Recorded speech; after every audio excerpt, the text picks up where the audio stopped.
Hello dear students, how are you. ਅੱਜ ਅਸੀਂ start ਕਰ ਰਹੇ ਹਾਂ ਜੀ ਇੱਕ new unit ਕਾਈਨੇਮੈਟਿਕਸ।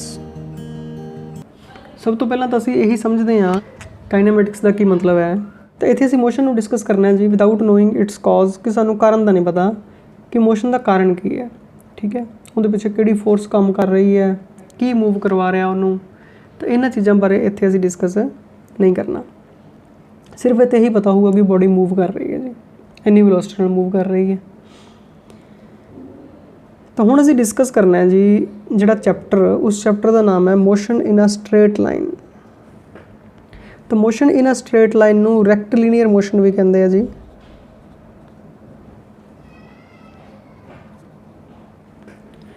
It is the motion of the body in a straight line.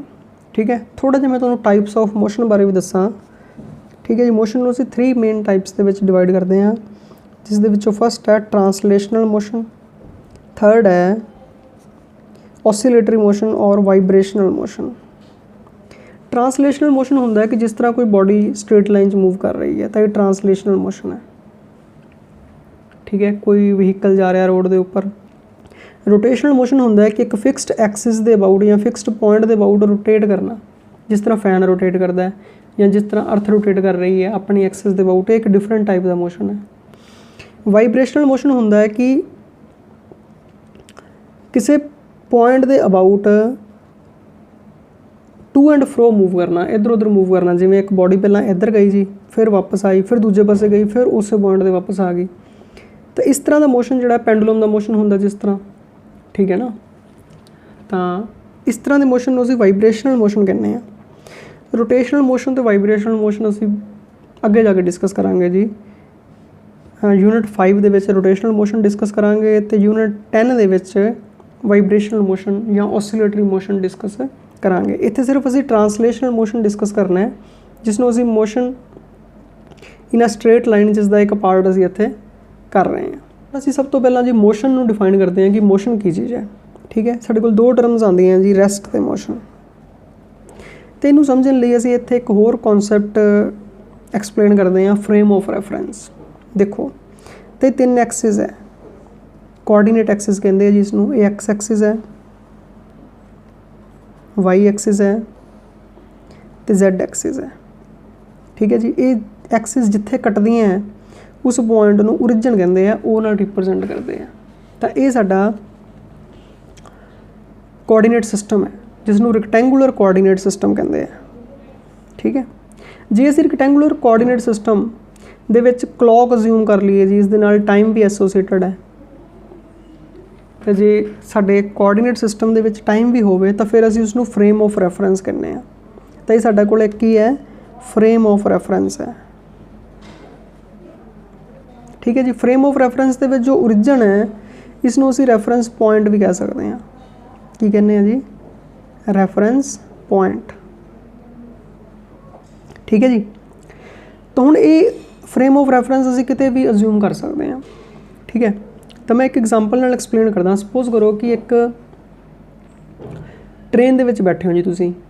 ठीक है, तो ट्रेन दे विच ही जे असीं फ्रेम ऑफ रैफरेंस अज्यूम करते हैं, या तुसीं ये कह लो कि बाकी पैसेंजरस दे कंपैरेटिवली तुसीं मूव नहीं कर रहे, तो तुसीं रैस्ट ते हो।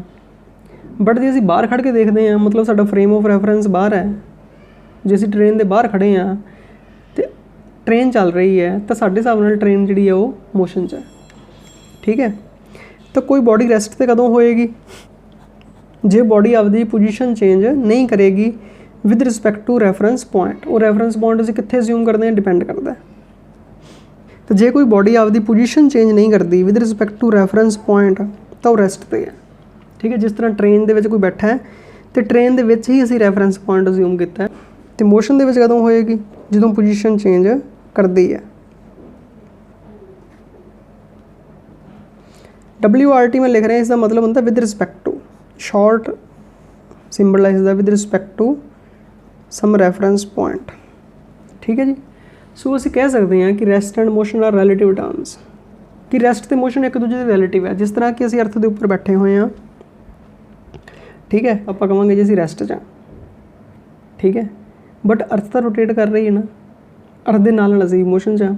तो जे असीं बाहर किसी प्लैनेट ते खड़ के देखीए तो असीं मोशन दे विच आ। इहदा मतलब असीं रैफरेंस पॉइंट कित्थे अज्यूम कर लिया, किसी होर प्लैनेट ते अज्यूम कर लिया, मून ते अज्यूम कर लिया। समझ लग गई जी। तो हुण देखो असीं इत्थे एक होर चीज़ डिफाइन करते हैं जी, पॉइंट ऑब्जेक्ट। पॉइंट ऑब्जेक्ट की हुंदा जी, जे देखो एक बॉडी डिस्टेंस ट्रैवल कर रही है तो वो आपदे साइज़ ते कंपैरेटिवली बहुत ज़्यादा डिस्टेंस ट्रैवल कर लैंदी है। जिवें एक कार है, ठीक है, तो सपोज करो जी एक कार है तो 250 किलोमीटर का डिस्टेंस ट्रैवल कर रही है। हुण कार का अपना साइज़ कितना होएगा जी, ठीक है, कार का अपना साइज़ 250 किलोमीटर के कंपैरेटिवली बहुत छोटा होएगा। तो आपां उनकी लेंथ नूं निगलैक्ट कर सकते हैं, मतलब छड़ सकते हैं in comparison to distance travelled by it. तो उस ऑब्जेक्ट नूं असीं पॉइंट ऑब्जेक्ट कहने हैं। If the size of object is very small as compare to distance travelled by it, तो आपां उसनूं की कहने जी, पॉइंट ऑब्जेक्ट। जिवें इस केस दे विच जो कार है वो पॉइंट ऑब्जेक्ट है, ठीक है।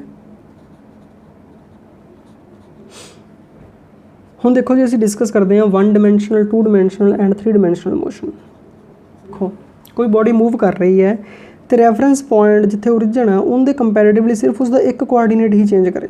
मान लो बॉडी इधर जा रही है जी, जहाँ इधर जा रही है, ठीक है, स्ट्रेट लाइन बॉडी मूव कर रही है, उनका एक कोआर्डीनेट ही चेंज करे तो फिर उसनूं की कहने 1 dimensional motion.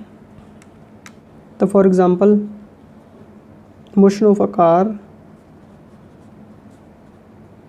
On straight road,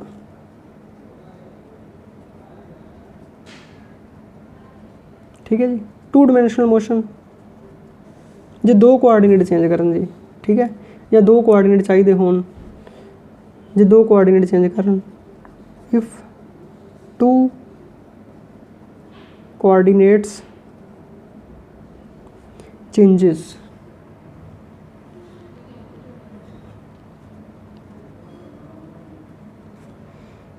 with respect to reference point. For example, motion of a footballer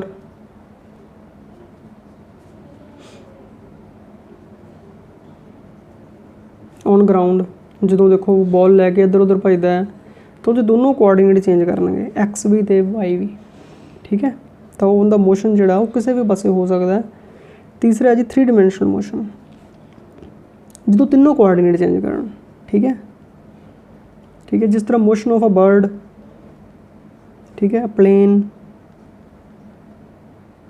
तो लैफ्ट राइट अप डाउन किसी पासे मर्जी जा सकता है, ठीक है, तो उनका जो मोशन है वो की होएगा 3 डिमेंशनल होएगा। क्लीयर। नैक्सट डेफिनेशन है जी जो असीं करनी है वो है स्केलर्स एंड वैक्टर्स। स्केलर की चीज़ है, सब तो पहले स्केलर में डिफाइन करते हैं। वैक्टर तो स्केलर फिजिकल क्वांटिटीज़ है ये, तो वो फिजिकल क्वांटिटी जिस दे विच डायरैक्शन नहीं होंदी, जिसका सिर्फ मैगनीट्यूड होंदा है, तो उसनूं असीं स्केलर कहने हैं।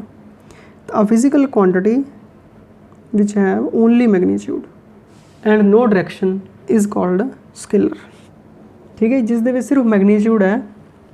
फॉर एग्जाम्पल टाइम, ठीक है, असीं सिर्फ ये दस सकते हैं कितने बजे हैं, डायरैक्शन की जरूरत नहीं है, या मास या डिस्टेंस, स्पीड, ठीक है, ये सारिया स्केलर फिजिकल क्वांटिटीज़ है। अगे जाके तुहानूं होर डिटेल दे विच असीं वैक्टर्स नूं डिस्कस करांगे नैक्सट चैप्टर दे विच, तो होर ज़्यादा क्लीयर होएगा, ठीक है। इत्थे भी असीं कुछ स्केलर ते वैक्टर दे विच डिफरेंशिएशन करांगे इस चैप्टर दे विच भी, तो होर गल ज़्यादा क्लीयर होएगी। वैक्टर्स तो those physical quantities which have both magnitude and direction are called vectors. जिस तरह असीं एग्जांपल्स करते हैं वेट, डिसप्लेसमेंट, वेलोसिटी, इन्होंने असीं हुण डिस्कस भी करते हैं। देखो ये किस तरह होंदे है। तो नैक्सट टॉपिक अपना यही है, ठीक है।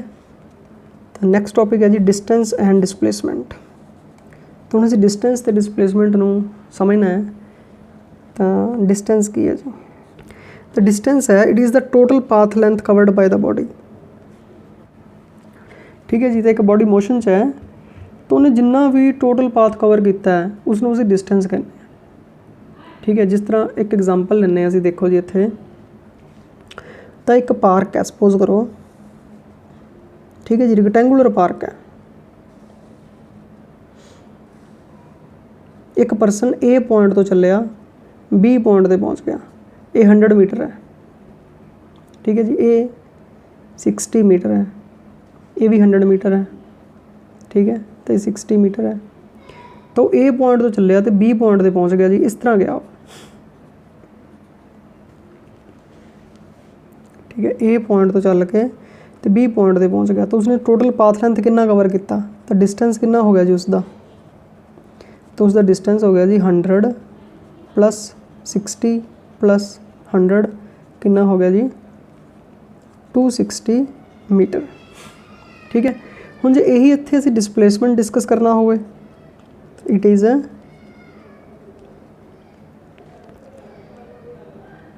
Straight line distance, it is straight line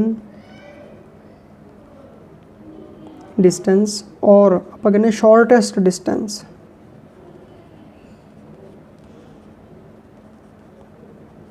from initial to final point। देखो जी, तो ਹੁਣ सपोज करो यही एग्जाम्पल है जी, ठीक है जी, इन अबव एग्जाम्पल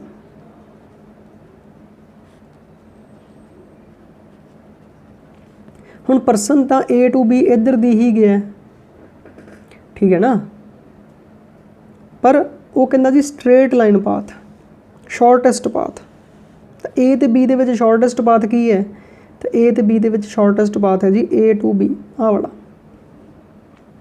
ठीक है। सानू नहीं पता जी बंदा जिद्द मर्जी जाए, असीं की करना है जी इनिशियल पॉइंट जिथों शुरू किया तो फाइनल पॉइंट जिथे खत्म होया उहदे विच सीधी लाइन ड्रा कर देनी है स्केल नाल, तो फिर डिस्प्लेसमेंट कितनी हो जाएगी जी इस केस दे विच, तो डिस्प्लेसमेंट हो जाएगी जी 60 मीटर। गल समझ लग गई, क्लीयर है। एक होर एग्जाम्पल लैके असीं एक्सप्लेन करने की कोशिश करते हैं तो तुहानूं समझ लगे जी। एक एग्जाम्पल लै रहा मैं, देखो 4 डायरैक्शनस होंदियां जी, तुहानूं पता है, असीं उन्हां डायरैक्शनस नूं ऐं दर्शाने आ, देखो जिहड़ा ए वाला है जी असीं हमेशा नॉर्थ लिया करांगे, नॉर्थ के ओपोजिट साउथ, ठीक है, तो नॉर्थ के राइट साइड ते ईस्ट तो लैफ्ट साइड ते वैस्ट। तो क्वेश्चन है जी, कहता एक परसन गया जी फ्रॉम टूवर्ड्स ईस्ट, तो एक परसन 4 किलोमीटर टूवर्ड्स ईस्ट गया, तो फिर वो 90 डिग्री ते टर्न कर गया, तो फिर वो 3 किलोमीटर टूवर्ड्स नॉर्थ गया। तो उनका डिस्टेंस से डिस्प्लेसमेंट कैलकुलेट करो। तो एक परसन पहला 4 किलोमीटर ईस्ट गया, फिर 3 किलोमीटर नॉर्थ गया, ठीक है, तो डिस्टेंस कितना हो जाएगा 4 + 3 इज इक्वल टू 7 किलोमीटर। तो डिस्प्लेसमेंट कितनी हो जाएगी,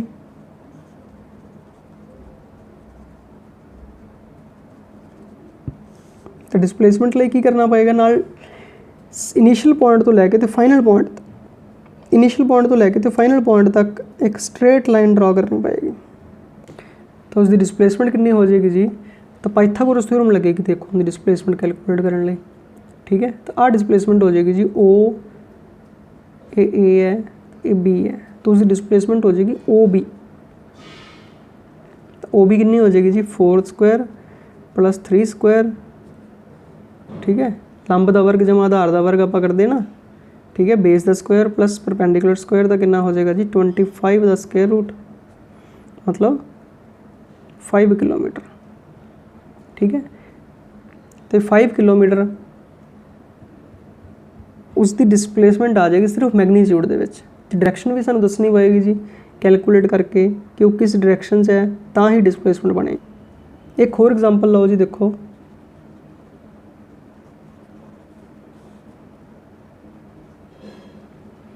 एक परसन जी गया जी होम टू मार्केट, जी मार्केट है वो 2.5 किलोमीटर अवे है, ठीक है। तो मार्केट जाके देखा मार्केट बंद है जी, तो वापस आ गया, ठीक है, पहले मार्केट गया तो फिर वापस आ गया। तो उसका कितना डिस्टेंस होएगा जी,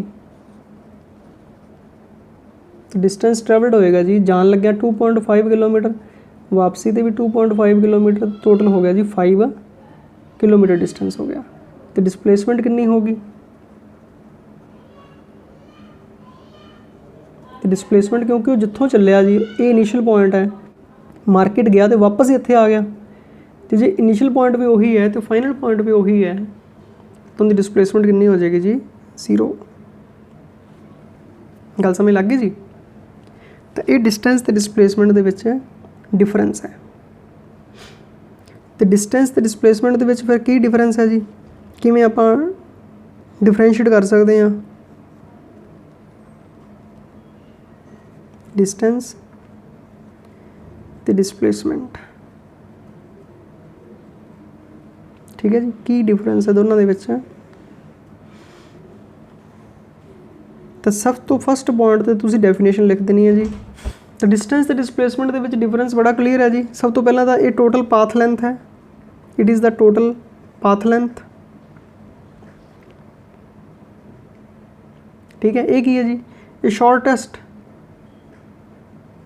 डिस्टेंस है पॉइंट।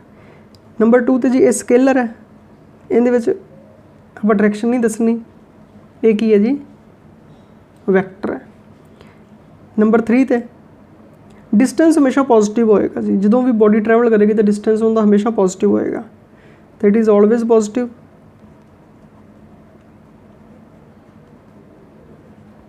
एक ही है जी it can be positive negative और 0।